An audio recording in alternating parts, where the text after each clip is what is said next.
So bios are always a little weird. I'm also finishing a master's degree in about 5 weeks in professional communication.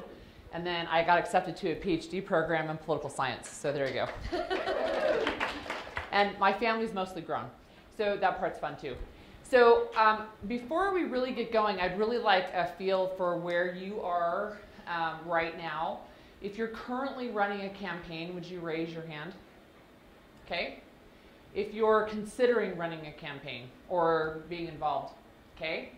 All right, and then is there anybody else? Just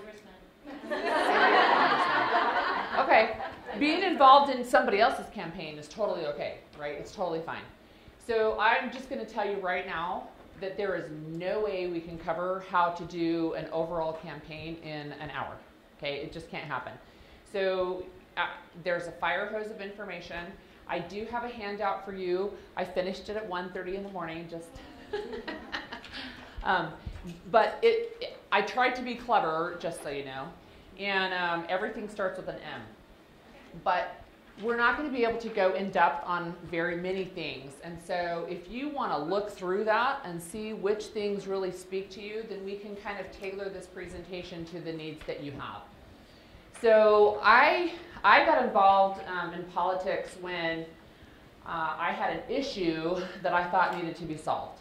So I am also a midwife. I'm not really practicing right now, but in 2000, a midwife got arrested and charged with practicing medicine without a license in the state of Utah. And there were some of us who thought that the law was wrong, not that she was wrong. So we decided that we were going to change the law. And naively, we thought that would be a simple process. It was not. But we had a lot of people who told us, you don't know what you're doing, it can't be done, and you're running up against one of the most powerful lobbying groups in the state, the Utah Medical Association. They were right on 2 counts. We did not have any idea what we were doing. And we were up against a very powerful, well-funded lobby, but we did get it done. It took us 5 legislative sessions, but we got it done. And I learned a lot that way, including the fact that I really love the political process. I love public policy. I don't always adore campaigning. I like it when somebody else is campaigning and I can give advice. It's harder when I'm the candidate. So I just brought signs as a visual aid. That was my sign from 2 years ago. I ran for the Senate. I lost badly. But anyway, we'll talk about swag and signs and all of that stuff. So when you start out, just like every other major project that you do in your life, whether it's planning for a wedding or even Thanksgiving dinner, you have a calendar, right? And you have to have a plan. So here's kind of what a campaign plan looks like. Okay, kind of looks like that. So don't be overwhelmed, right? But there are lots and lots of moving parts in a campaign. There's not just one thing that you do to run for office. There's like 18. So I think I actually wrote out 17 different things.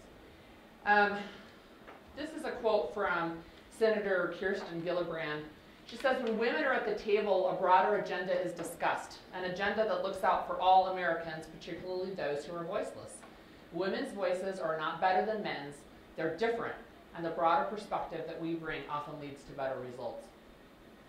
If you are running in any fashion, you're helping on a campaign, you're running as a candidate, you're thinking of becoming a candidate, and you are a woman in Utah politics, you will run into the gender question, right? Well, it's not a gender thing. Well, clearly it is, because we only have like 15% of women on the Utah's Capitol Hill, or I mean 50% of the legislators are women. So clearly there's an issue, right? And then people get into the, well, you know, you're just saying that women are better. I'm like, they're different. We bring a different perspective, we have a different life experience, and a simple example is the food tax in Utah. So when almost every year, except for the last couple, there's been a discussion on increasing the tax on food. And it's made by male legislators who I suspect haven't done a lot of grocery shopping, but Senator Deidre Henderson has gone to them and said, I know what it's like to shop with a calculator. You cannot do this. This is a regressive tax that hurts the poor. You can't do this. And the guys will go, Well, but it's equal, because we'll just lower a tax in this other area, and she'll say, yes, but it doesn't impact those people who are shopping with the calculator. And they're like, oh, I didn't think about that. So just know that you bring different stuff to the table, and that's good. I think it makes for a better policy when you have a more robust discussion, and you have different points of view. Now, because my clever title, I decided to go with N's for alliteration. Hello, Crystal. Hey. This is the mighty magical mysteries of making a meaningful, meticulous, methodical run for office. Okay, and then you have at the very top, you actually have a formula. By the time we're done today, you should have that formula filled out. Okay, so the very first thing is me. And I didn't know how to do this and say you or the candidate, so it became me. So this picture is not me. But this is the section about candidate. So those of you who are candidates, can you tell me why you're running? Why are you running, Hillary? I'm running because we need everyday people involved in politics at every level. Oh, I love that. Why are you running, Terry? Heavenly Father told me to. Do not use that answer. I'm just saying, campaign consulting for free. Don't use that answer. I know. What else? There's never been a woman county commissioner, and after everything, it's time for. Okay. Time for a change. Okay. Who else said they were running? Yes. I practiced Melanie. this in front of the mirror. Whoop, whoop. As candidate for the 3rd Congressional District in Utah with the United Utah Party, I'm here to tell you that we need a change. The United Utah Party is for moderate centrists who believe in bipartisan compromise. I would like to represent that position in Congress, and I believe that it represents most of the voters in Utah. That's awesome. Who else is running? Yes, back there. I'm running because there's a need to have someone there. There's only one other person running that needs to be there. They're watching what's happening in the county. And Okay.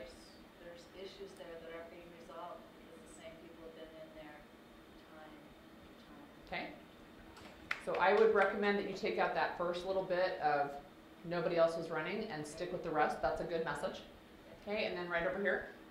I'm running for Davis County School Board because there needs to be parent voice and balance in the school. I love it. You guys are great. You thought about this.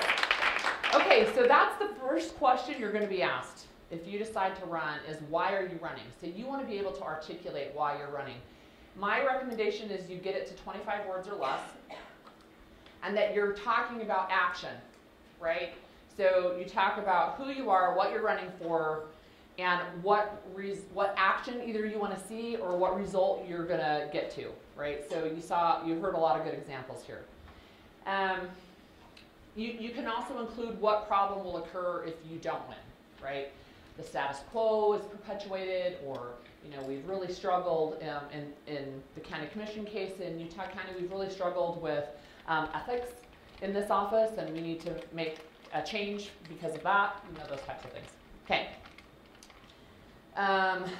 Another thing you need to do is to know about yourself. So, how many of you are familiar with a SWOT analysis? Yeah. Before we go there, can I Please. just say, when you're telling people about you, as a woman, please don't ever ask me to vote for you because of your body parts. Okay. Don't say, Vote for me because I'm a woman. Yeah, vote for me because I'm a woman. Tell me what about you makes you the best candidate, because I'm always going to vote for the best candidate. I generally agree with that statement. I have seen some women who have campaigned successfully on their gender, right? I think that it is more rare. I think it's more common to campaign on the issues, and you ask people to vote for you because you're the most qualified candidate. I do agree. But I also understand there are especially times if you are going to build coalitions, for example, of women's groups, women's organizations, I think that's a great time to point out there's never been a woman or in this position, or we're really underrepresented. But you're right. People don't vote just based on gender, and they will tell you that all the time, right? Usually, that means I don't vote for women. That's the sad truth. I'm not joking. It really is true. When they say I don't vote based on gender, they don't vote for women. But if you can put your campaign out there that you're the most qualified for this office, the next message that will, or the next part that we'll get to after the me or the candidate, is messaging. But you want to know your stuff so well that you can articulate it. You want to own your message. You don't want your opponent to define you. You want to be able to be clear about your message. So you need, okay, SWOT analysis. So who's familiar with a SWOT analysis? Okay, a few of you. So it's basically a 4-square box, and you have strengths, weaknesses, opportunities, and threats. So what are your strengths? What are your weaknesses? What can people attack you on? And I promise you'll never think of all the things they can attack you on. I was attacked once, and you'll see this while I talk today. I was attacked once that I shouldn't be elected because my face was too expressive. Yeah. Okay. So it's totally true, right? So anyway, so know your weaknesses. Know if there's potential areas where people could attack you. If you have a divorce in your past, or you have a bankruptcy, don't campaign on something where you're going to undercut yourself right off the bat. If you have a bankruptcy in your past, don't run on fiscal responsibility necessarily, because that'll come back to bite you. I'm not saying that you're not fiscally responsible. I mean, I'm sure you've learned a lot. It's easy to talk about stuff like that, but I wouldn't make it a key plank of your platform. Okay. Do you mention it up front? Sometimes. There's a way to do that, right? So you can talk about, I probably wouldn't make it the very first thing you say, but you can't, when you're talking to people, you could say, look, I've learned from my own personal experience what it's like to be over-leveraged or to have, outrageous medical debt. And 20 years ago, we had to file bankruptcy. We've learned a lot, and it really formed some of my opinions on healthcare policy, right? You can do something like that, okay? You want to know your opposition. Well, you can read this, okay? I'm not going to go over everything in this handout because it would be too long. So know your opposition as well. Okay, you want to campaign, you want to have your own campaign, but you better know who is running against you. What are their strengths? What are their weaknesses? What are groups that are supporting them? What are groups that are opposing them? If they have groups that are opposing them, go ask them for money. Okay. Okay, and then you need an inner game too, right? And I didn't have time to create a whole separate handout for that, but just know you need to be able to take care of yourself. And how many of you have campaigned before today? Melanie has a couple. Okay, John has. Campaigns are stressful. They're incredibly stressful. They do things to your psyche, at least to mine, that doesn't happen any other time except for when I was in labor. So it's weird, right? It's like puts you into a whole different area. But you need to have an inner game too. So one is knowing your why. So if you know your why, you can get through almost any how, right? Famous quote. If you need to make time for self-care. And as we talk about this, you'll see how many tasks are involved in a campaign, but you still need to take care of yourself. You need to get some sleep. You need to not live just on caffeine. I know it's tempting. Affirmations, journaling, and then I would tell you stay off the comment boards. Don't read them. I promise people will let you know if there's something really important you need to know about. In fact, they do it often. Okay, and then dress for success. Okay, I wish we could say that we don't have to talk about that, but we do. So again, I want you guys to raise your hand at any time, pipe up at any time, and I'll probably also call on you. So Jen, what's a tip for dressing for success when you're campaigning? What's a rule of thumb? You're judged by how you look.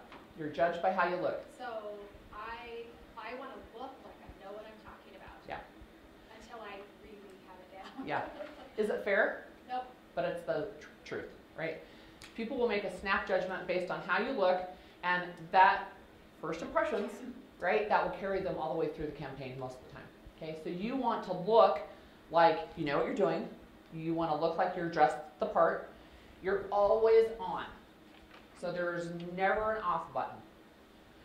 If you go to the grocery store, you go dressed up. You don't have to wear a skirt, but you better have your hair done, you better have your makeup done, because somebody's going to see you, right? And if you're doing Facebook Lives, campaigning is not the time for you to kick back in your sweats and no makeup and say, hey, today, don't do that, okay? People are going to judge you based on your appearance.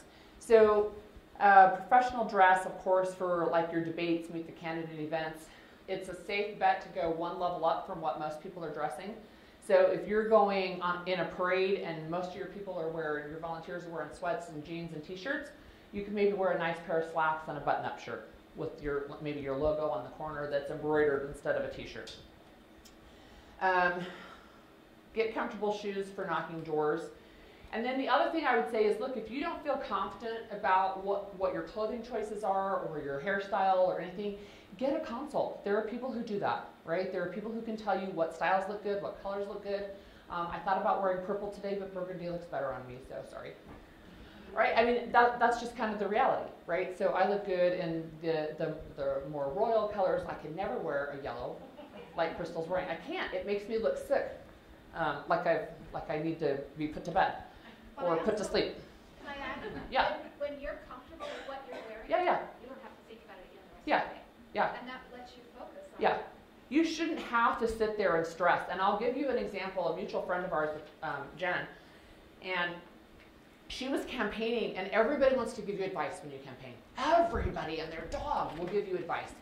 And it feels like sometimes you need to take that advice. They're your voters, they're your constituents. It's somebody who's done a whole bunch of campaigns. What do I need to listen to? Well, she was going door to door and knocking, and she has a style. She's fairly dressy in her style, and people told her, "You're too dressed up, like you're intimidating. You're too pretty." Okay, so she went out and bought a muumuu, like not joking, a shapeless top that kind of covered her curves. And when she got out of campaign mode, she did not win that election. When she got out of campaign mode and her head kind of cleared, she's like, "What the heck just happened?" Right? Because that was not her. But because she felt like she needed to take that input, she went and did something that wasn't even her. So know what your style is, know what you're comfortable with, and then go forward with it. I have a friend who, not on a political campaign, but she was up on the Hill. And you know how guys can wear a suit and a tie and they don't really need to change very often? Maybe they change their tie, maybe they don't. Well, she decided she was going to play that game, and so she wore a black dress every single day of the legislative session. Same dress, the only thing she changed was the scarf she wore. She wanted to see if it worked. It worked. Did anyone notice? No. No, because she changed up the scarf, but she thought, if guys can do this, I'm going to try it. And so that was her style, black dress and scarf. Yeah. I was just going to say, years ago I was involved with state PTA up at the legislature, and they really did have a uniform, Yeah. black suit, kind of, Yep. different blouses, changed up different Yep. ways, but that was just kind of our style. I ended up buying a black suit because Yeah.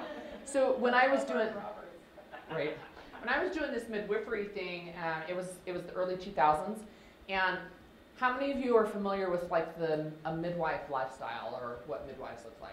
Okay, can you tell me like stereotypically how you would peg a midwife?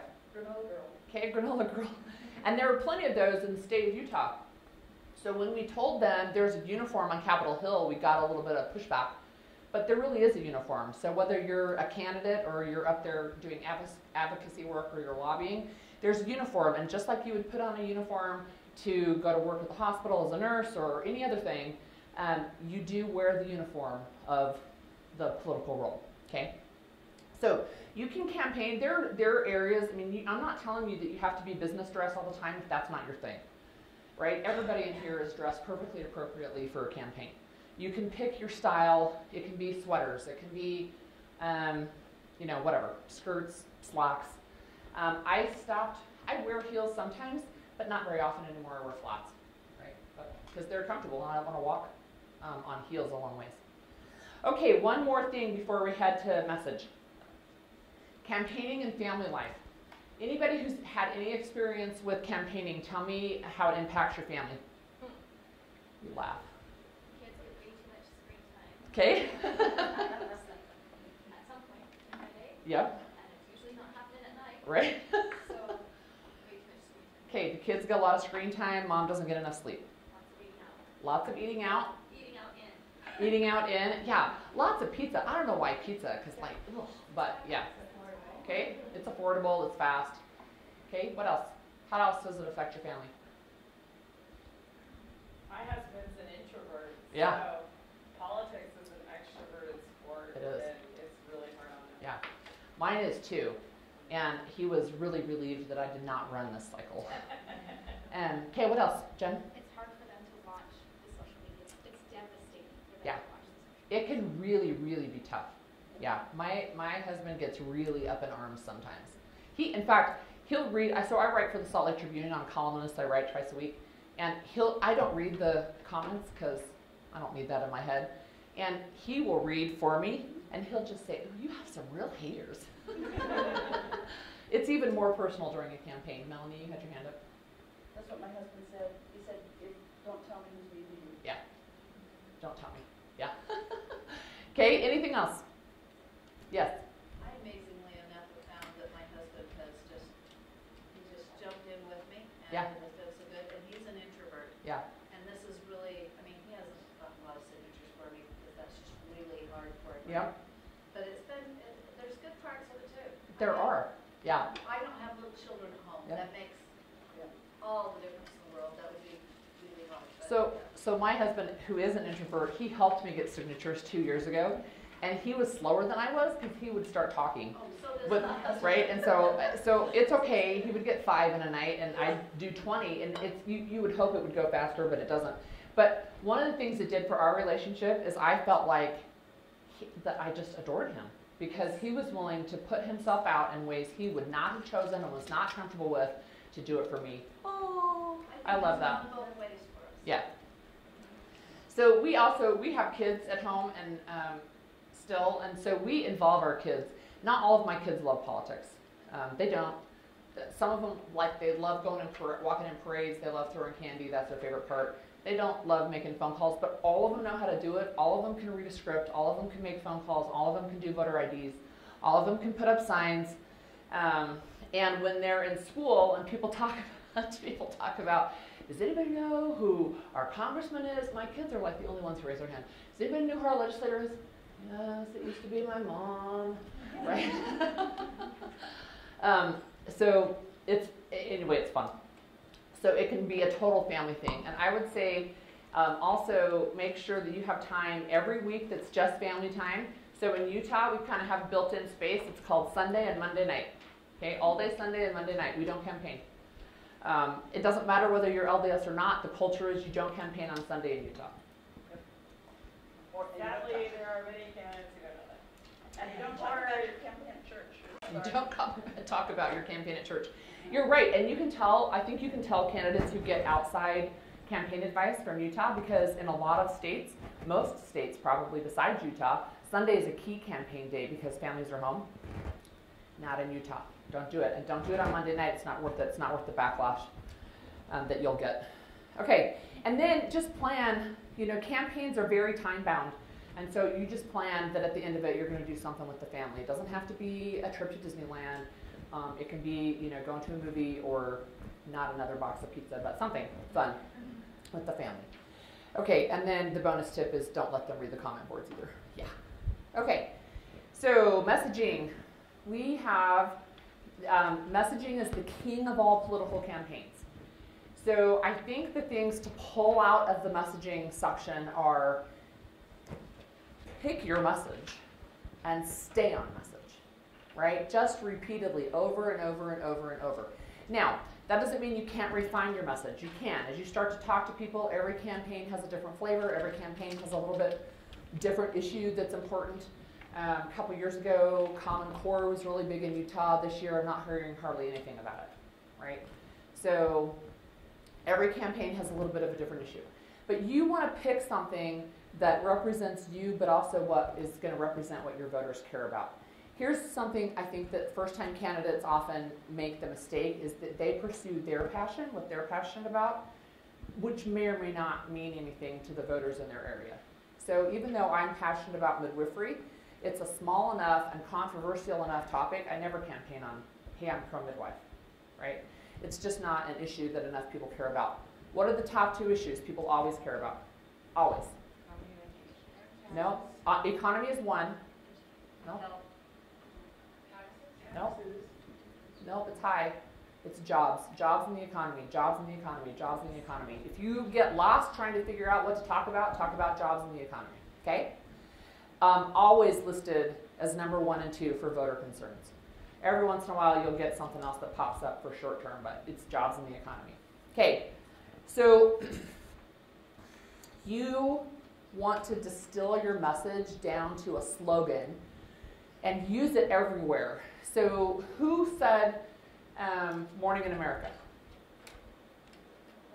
Ronald Reagan, right? That was the campaign slogan. It's Morning in America. Who was Be the Change? Or Change You Can Believe in? Obama, right? Change You Can Believe in. Change you can believe in. What does that even mean?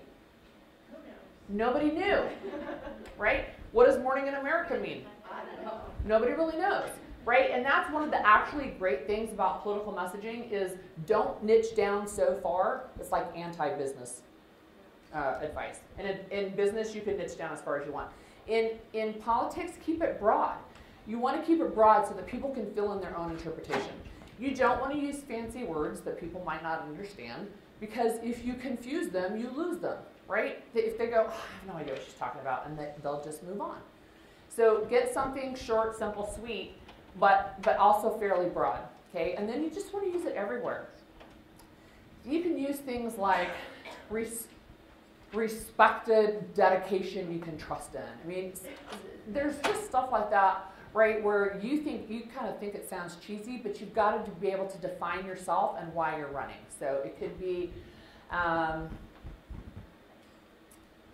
well, something I used when I ran for precinct chair on Tuesday night was people over politics. It only went over well with half the room, so. Right, so those, things like that. So you want to make sure that you really get a handle on what your message is. And then you're not switching horses midstream, right? If you're running on jobs in the economy and then you get 3/4 of the way through and then the only thing you're talking about now is education and the neighborhood pool, people are going to be like, what? Like they're not going to track. And don't change your branding. Branding we'll get to later, but pick your colors and stick with them, right? You may end up hating the logo by the end of the campaign. I don't care, right? You just stick with it. If you want to change it before the next campaign, that's great. You never change midstream your branding. Okay, so issues. You want to know some issues. Now, I heard, how many were in the advocacy group last time? A few?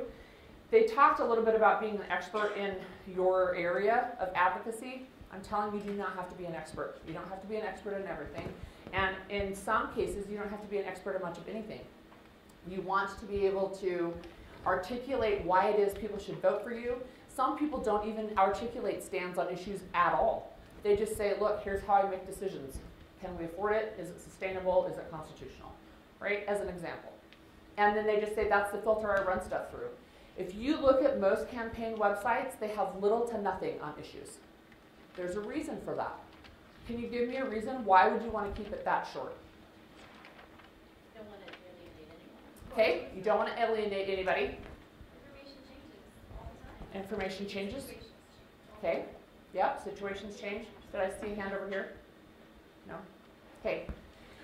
That's true, and everything you put in writing can and will be used against you, right? So be careful. Don't give them fodder. Don't give your opposition fodder. They'll find their own. Okay. Communication plan. I'm a communications geek, so it's kind of what I do. This is an actual calendar. Should look familiar. This was just last year in the special election for the 3rd Congressional District, actually. And this is just a basic campaign communication calendar. So what I did was take the period of time that we had to run the campaign, plugged in, of course started with election day, worked backwards, plugged in any holidays, so you see Memorial Day on there, and then started calendaring out when the mailers would drop, when the emails would go, when videos would be recorded or released, when the op-ed would be written and then submitted. So this is not the complete calendar, but does it give you an idea, right, of how to take and do a communication calendar?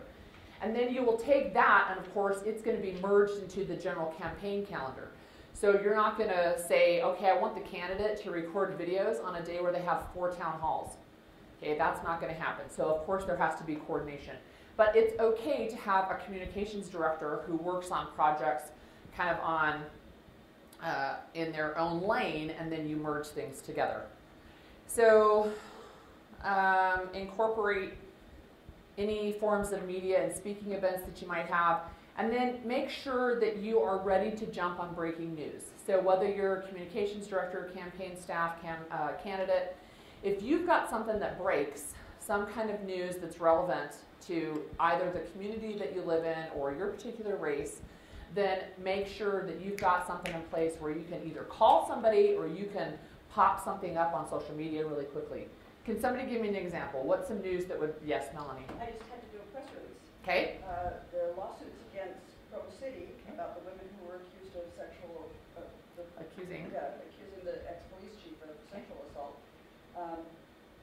Our party chair called and said, write a press release today. It's going out today. Okay. Okay, so press release for breaking news pertinent to the race that she's in and the current incumbent. Okay, what else? What's another example? Yes? No? Yes? Well, after those, the Florida high school shootings, Okay. a lot of people were posting stuff about their positions on gun control. Okay. Just to make sure that they got their message in. Okay. Okay, great.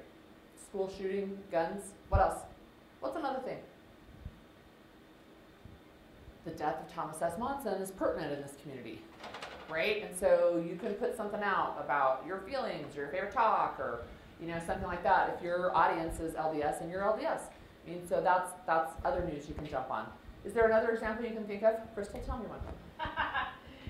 Well, just now Mila tweeted about her gun control record, and I'm sure the Debs will reply with she receives more NRA funding than anyone else. Right? So know when you should jump. Okay. All right. Speech and debate prep. Never wing it. Everybody can tell when you're winging it.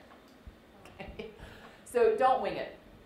You'll know as a candidate you're going to have at some point an opportunity to do some form of debate. So you know that you're going to have an opening statement and a closing statement. They're generally 2 minutes long, maybe shorter. Maybe they're 90 seconds to 2 minutes long. Sometimes they're only a minute. And then you're going to have an idea of what the issues are that people are talking about during your campaign. And so starting ahead of time and writing out 1 minute answers, right? How many words is a 1 minute answer? Does anybody know? It's 130-ish at normal speaking rate. So if you're putting in pauses for emphasis, it's 100 words is good, right? It's not that much. It's really tiny. And one of the things that candidates and elected officials have a real problem with is diarrhea of the mouth. They just cannot stop talking. Great. Right? They just can't stop talking. And they can't formulate a short answer around one topic. They'll get started and they're like, oh, that'll remind me of this, and no, stop it. You want to have very concise answers that fit within your time frame. If you end in 40 seconds instead of 60, that's fine. You do not have to take the whole time. But don't get pulled off message just because you think you have extra time or whatever, right? If you are asked an out-of-the-blue question you haven't thought about, an easy thing to say is, that's a very interesting question. You see candidates do it all the time. That's a very good question. I'm glad you asked that, because that gives your brain just a little bit of time to say, oh my gosh. And sometimes it's okay to say, I don't know enough about that topic. I'm going to have to research and get back to you. And then if you say you're going to get back to them, make sure you do in some way. Okay, write out your speech. So say you're given, a convention speech, not just debate. Write it out, time it, trim it so that it's at least 30 seconds under your time allotment. That allows time for applause. It allows time for a little bit of ad hoc speaking, extemporaneous speaking a little bit. Your most important paragraph is your end. It's your ask. And candidates have a hard time closing strong. They sometimes just kind of dribble away and just, oh, well, I see I'm out of time. Okay, thanks, right? You want to end really strong. So if you can end with a story or your slogan or whatever, but you make sure that you're closing nice and tight, but with a call to action. You know, I'm Holly Richardson, I'm running for Senate District 14, and I'm asking for your vote. Those types of things, okay? Depending on your on where you're speaking. You could be asked to speak to the Rotary, so then your ask might be a little bit different, you know. But close strong. That's your strongest, that's your most important paragraph. The second most is your opener. How long does it take before people will start to tune you out? If you don't capture them. It's about 12 to 15-ish, right? So if you start with even, hi, I'm so glad to be here today, and thank you so much. I mean, you already have people start tuning out. If you start with, in 1991, I found myself in Romania in an apartment with no hot water and no phone, trying to adopt a baby that I felt compelled, you know, to get over there and get, then people start to poke up because that's a different kind of a start, and you go right into a story. Okay. Public speaking, we're going to just kind of go right into public speaking. Also, let me just address, if you get a gotcha question, it's okay to address it and say that's kind of a gotcha question, right? Or that's a divisive question, or you know there's no way to answer that question. It's the when did you stop beating your wife question, right? There's no way to answer that. And then you can go on to your, whatever your topic is, or make your point. Okay, public speaking, again, practice as much as possible. Go to Toastmasters, National Speakers Association. There's lots of places where you can go to practice to learn better. Tips and tricks for public speaking. Well, see, this is terrible. Learn to eliminate the filters like, that I've been doing the whole time. But learn as you practice to try and keep those out of your speech. Try not to giggle. Laughing's fine, but giggling looks like you're not confident and you're nervous. Learn to speak in sound bites, which is what I've already said. So it's not just in debate answers, but every time you interact with media, how long do you get on TV? If they stick a microphone in your face? 30 seconds less. Maybe, right? 30 seconds, they may trim it to 5 or 6. So learn how to be very concise in your answers and then like close your mouth. It looks better on TV. Okay. Finally, we'll get to campaign thing. We've kind of talked about that at the beginning of messaging, but you're looking for a campaign slogan. You're going to repeat it everywhere. You want to keep it snappy and easy to understand, and you're going to sell the sizzle, not the steak, not the snake. I'm verbally dyslexic. So you want to sell the sizzle, not the steak. What the heck does that mean? Anybody who's in marketing, what does that mean? Sell the sizzle, not the steak. Attractive offer. Right. It's your destination. You're selling the Bahamas, not the airplane, right? So you may have something like a brighter future for our children instead of let's have a deep discussion of economic policy, right? So you may believe that economic policy drives the brighter future, or it's education and economic policy go hand in hand so that it benefits our kids, but distill it down into something snappy and compelling. Okay, questions? Yes? Can I run one by you? What? Can I run one by you? Yeah. Voice for accountability. Yeah, it's great. A voice for accountability. And then you just keep repeating it, right? And you tie in stories for how that matters. Okay. We're going to do money, and then we're going to go fast. Money is going to be kind of fast. Okay, this is a quote. I've seen it attributed to a bunch of people, so I left off an author, but it's the mother's milk of politics. Okay? I'll just tell you right now, everybody hates fundraising. Everybody has to do fundraising. Okay? Everybody hates making the ask. Some people think, well, I'll just self-fund, and then I don't have to ask people for money because that's scary. What happens when you self-fund? What's a negative of self-funding besides it's all your own money? You don't have buy-in, right? You don't have buy-in. I've seen congressional candidates self-fund the entire thing, zero buy-in, $500,000 down the drain. Okay? You don't have buy-in. You need buy-in. Okay, what else? Legitimacy. Okay, when people give to you, it's a sign that they believe in you. And then you can play off of that for other donors as well. You have financial stuff that's different than the fundraising. So you have specific deadlines, you have specific legal requirements for fundraising. I'm telling you, I'm a little bit loosey-goosey in most of my life, not in that area. The consequences are high, The penalties are high. You can, if you do not file your report with the state of Utah, they'll boot you off the ballot. Like, they'll kick you off if you don't file your reports on time. If you file them late, they'll fine you. So file your reports on time, know when they are. It's easy to report as you go, so you're just uploading things and know the laws. Yeah. Talk about the Pirates. The Pirates program. So Pirates is one of them. There's Stripe is another one. You want some kind of back end for your campaign donations. For small campaigns, a lot of times PayPal is sufficient. But as you get into larger campaigns, especially when you've got federal requirements, then it's easy to use something like a Stripe or a Pyrex and, on the back end. Okay, I've used both. This is just an example, okay, of a sample flow sheet. You need to have a budget, first of all. Does anybody know what a normal budget is for the race you're either running or you're thinking of running? Yeah? House is going to be about 20,000. Okay. I'd say that's low. Okay? I'm sorry, Philip, She said State House, 20,000.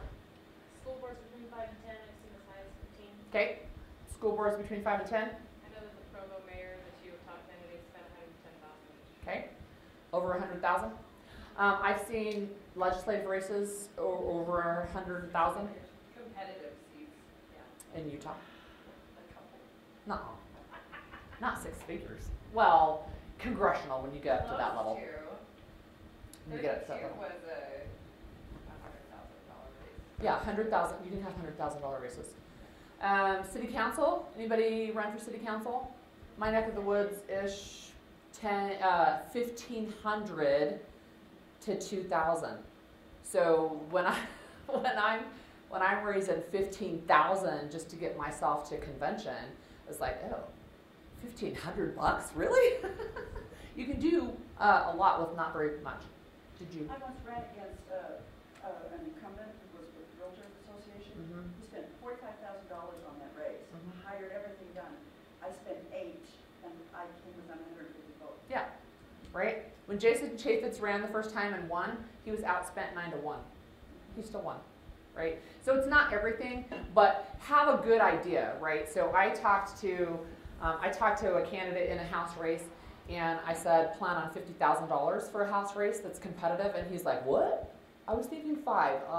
No, add a 0, right? So have an idea what it's going to take. Know what you're going to put in, know what you're going to have to fundraise, and then look at your budget. And it's all fungible, which means you can move things around, moving pieces around. Crystal, what's the most expensive part of a campaign?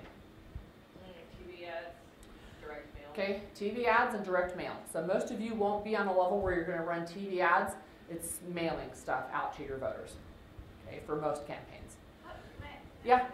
How Yeah. effective is that in maybe some smaller areas, the mailing versus the knocking doors? Well, I'm going to tell you, you have to do both. You have to do both. So we're going to start going fast now, but you basically have to touch people at least 7 times. They have to have 7 touches at least. Email, direct mail, phone calls, door knocking. They see an ad on Facebook. They attend a debate. There's face-to-face interaction. But you have to continually be in front of them. And I promise, anybody who's ever done campaigns before knows that a lot of voters don't start looking until 2 weeks before the election. And then they start going, what? There's an election? And that's when your website will spike because people are starting to look. Excuse me, one more question. What are people doing here in this state when it comes to ballots, mail-in ballots?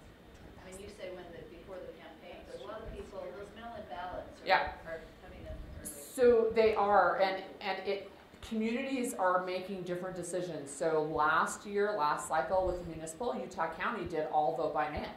Salt Lake County's done vote by mail for a while. Utah County this year decided they didn't like it, and they're not doing vote by mail for the election. So you're going to have early voting, which is 2 weeks before election day, absentee voting, where it's the people who specifically said, I want to do vote by mail, but there are other areas in the state, other counties, where they say it's all vote by mail.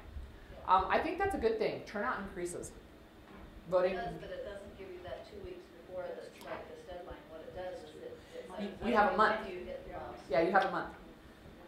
instead of 2 weeks. So we're going to go fast now. I'm really sorry. If you want to say something, shout it out. Okay, you have to maximize your time, which means as a candidate, don't get sucked into the minutia. Okay, if you can turf it, turf it. If you can, you don't need to be the one posting to your Facebook page. Somebody else can do that for you. Okay, nobody else can make a fundraising phone call. Really, it really needs to be you. So maximize your time, multiply your influence. I thought Wonder Woman was a good pick. So, and by that I mean have people who can go out and speak for you, right? Who are the people that are your raving fans? Who are people who are key connectors in your community that are willing to talk to people, share your story, share why they should vote for you? Make friends. Okay, it's not exclusive to women, but I like the quote. So you want to have coalitions. You cannot win a race on your own. You can't do it, right? You have to have people vote for you, and you have to have at least half of the population vote for you. Well, the way you do that is you start to get influencers, you start to get coalitions, you get groups together, and people who can go out and surrogate for you, who can talk for you, who can encourage people to vote for you, their membership to vote for you. Speaking of the NRA, they're actually quite effective at getting their members out to vote. But it can be any organization. It can be Clean Air, Green, Go Green, just anything. Stuff that you're interested in, there's probably an organization somewhere.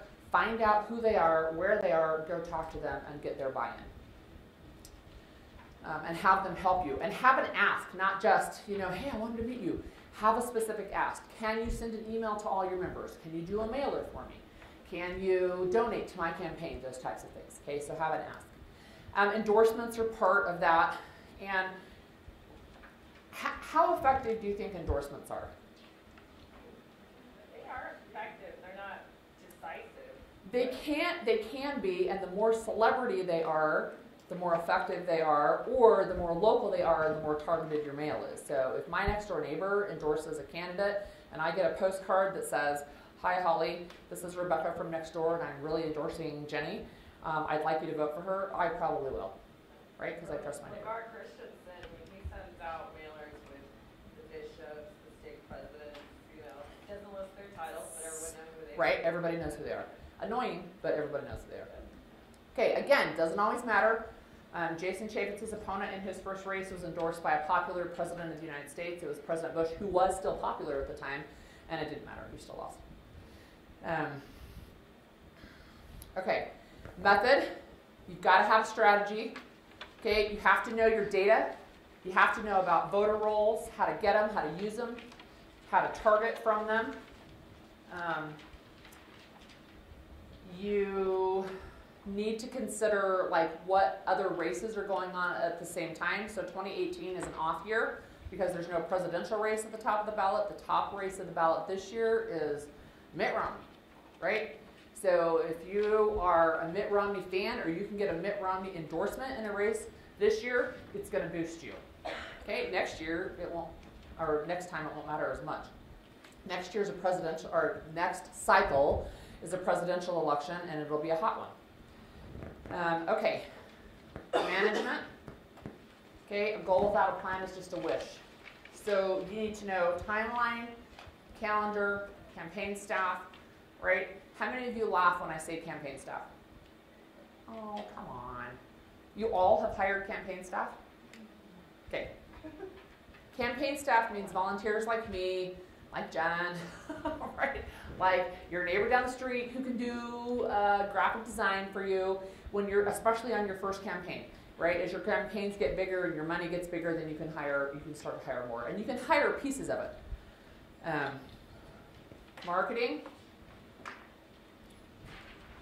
Okay, so you're going to have a brand, and this falls under marketing. So does the 7 touches, at least 8 different channels, but you're going to have a brand.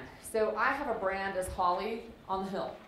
It's weird because I haven't blogged there in like 3 years, but I still maintain Holly on the Hill as a brand. So it's all my social media.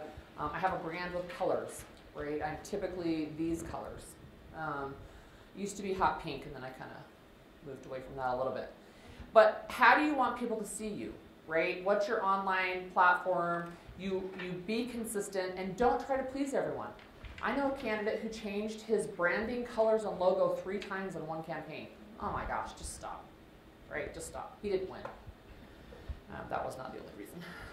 Okay, materials. So I brought, where did they go? The flyers. Okay, so just pass them around. This is what I got this week on caucus night. But as a candidate, you're going to get a ton of mail from people saying, hey, buy from us. Buy stuff from us. You can get buttons, you can get stickers. A cheap way to get stickers is go to a print shop, have them print on sticky paper and cut them for you. So I have a little place in Pleasant Grove that I go, incredibly less expensive. Yeah, Copytech, a lot less expensive than ordering from somebody who is specifically doing campaign stickers. But don't get sucked down the rabbit hole of swag, because largely it's just for fun. It does not bring you votes. Okay, maps. You have to know your maps. You have to know your district. I recommend you get a really big map. You put it up on the wall, and and signs. That's a sign. That's an example of a sign. You do not have to do red, white, and blue, by the way. Okay. There's some tips and tricks and stuff to avoid under maps. You want maps that will help your volunteers know what doors to knock. Do not just blanket an area. I've done that before. It's really a waste of time, okay? Because people are registered for the other party. They like the other opponent. They never vote. They're not registered at all, right? And so just if you get your targeted maps, your walking maps, then you know whose houses you can go to, who to knock, and who to call. So, excuse me, so are you talking about being able to get the maps that show where a Republican is versus Democrat, or that? Both, yeah. So a big geographic map that shows your neighborhoods and precincts. I've gone down to the county. It's like a mapping service. They've got the best maps because I can ask them to put on all voting precincts, and they'll draw the lines for me. It'll be right there on the map for me. And then when I start to get supporters in that area, I can put like little stars where their houses are and stuff. But you also need walking maps, and that's the targeted maps. And you could, there are people and programs who will do that for you. Okay, mail. We're passing that around. Is mail effective? It's a low ROI, but active voters respond. Yeah. It gets your name out. You get your name out. People expect it. Return on investment. It should be short. Short. I think people look at postcards Yep. rather than the long. The huge, you can look at some of these, and I will tell you, most of these are not done well. They have too much text, right? They have too much text on them, not enough white space. Your eyeball's going to go to the headline, bigger font, pictures about 60% of your mailer, and then just the key points. And how long do you hold on to it? I'll get you just a second. How long do you have to plan for people looking at it? 8 seconds. Yeah, okay, I said 7. 7 or 8 seconds, right? That's the time to pull it out of your stack of mail, look at it, and put it in the trash. People know that. They design them on purpose that way, right? So that you don't overcrowd with the message. If they are really interested in knowing every detail of that, like that, I can't read that. No, I can't read that. I would not read that. But go. You can go to the website and find out more. The other thing too is a lot of the voting demographics are older. I've gotten older, I have to wear reading glasses, and the contrast is harder to see. So if you have a dark background and it's not white font on top of it, I can't read it. A lot of people can't read reverse anyway. Yeah, right? Or you think you'll be clever and you'll do a light gray on white, can't read it. Or yellow, can't read it. Yeah. No, it's just basically that, just the amount of time they're going to spend is what it takes to get from the mailbox to their house. And Right. You're done. Yeah, then you're done. Yep. Okay, but you still need to do it. Okay? Have a plan. Okay, media. Do not pick fights with people who buy ink by the barrel. Okay, we don't use ink anymore. Don't go out and pick fights with the media. There's lots of ways that you can interact with the media that are positive. But you have traditional media, you've got social media, of course. You've got earned media, which is you get coverage over your stuff or your campaign. And you've got paid media, which is ads. Use all of those. Newsjacking is kind of what we talked about earlier, where you see an incident that you want to insert yourself into the news cycle by making a statement like we saw with the guns after a school shooting. Billboards, not worth the money. Unless you're thinking potentially a blip billboard you can pay by the second, basically, or the minute that it's exposed on a digital billboard, but largely they're not worth the money. Social media, online campaign. Do you have to have a website? Yes. You do. Now, there are some people who don't, and there are some incumbents who have really crappy websites. But people of all age demographics are going online and looking for information. Okay? So have a website and a place that people can donate to you online, and then use video. Okay. So I'm going to skip ahead. Video is really important. So you want to meet voters. I picked masses to represent get out the vote, right? Okay, so I'm stuck on the M words. Mud. Okay, what about negative campaigning? Yes? As the resident Democrat, it does not work in Utah for the opposition party, but the Republicans can get away with it. Okay, I think there's two components. So I think you've got negative campaigning, and you also have haters, right? So not always the same thing. You can have haters who are individuals who are not sending out flyers for you, and then you've got direct negative campaigning. I'll tell you a mistake I made one time was not responding to the negative campaigning. I thought it was so obviously egregious that I did not have to address it. It hurt me a lot, okay? Because people thought it was true. It's like it was so ridiculous. How could that possibly be true? And I'll just say this, most women that I know who have been involved in political campaigns get accused of having an affair at some point in Utah. I don't know why, but that's the go-to default. And when it happened to me, I was so embarrassed that somebody would think that I didn't say anything, right? And I should have responded immediately and talked about how destructive that was, right? Or how outrageous it was that somebody would accuse me of that. And not only that, when would I have the time? I have 25 kids. And most of them are adopted, so they didn't come that way.